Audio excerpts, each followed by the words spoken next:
یەک ji qurbaniyên şerê Sûriyê çîrokeke êşê mezin bi xwe re hildigire. Êşeke temenê wê 5 salin.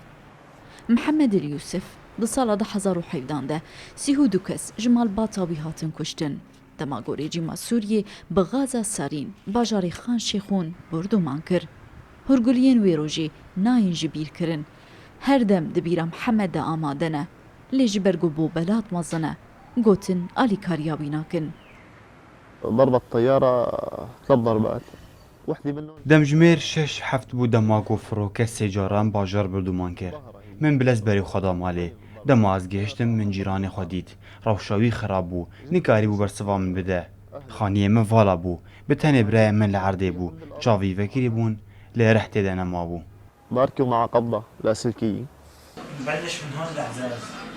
Mirov nikare dîmenên mirinê qebûl bike yan ji bîr bike.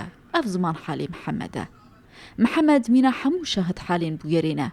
Êşa wî berdewam e û bi taybetî ku hîn jî kujer nehatine sîza kirin. أهلك إخواتك أبوي أمي إخواتي اثنين عمامي.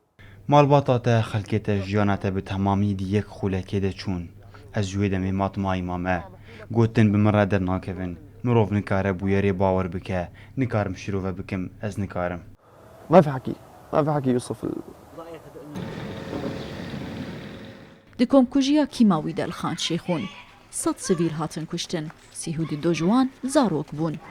Ne yekem car bû û ne ya dawî bû ku hêzarê cîma Sûriyê kîma wî li dijî sivîlan bikar anî. Wezareta Derveya Amerîka zêdeyî carekê daxwaza sîzakirina rejîma Sûriyê kir. Aliyê Sûriyê red dike ku kîma wî bikar anî be û ziman halê malbatên qurbaniyan ew e. Sîzakirina kujeran tenê xwesteka me ye.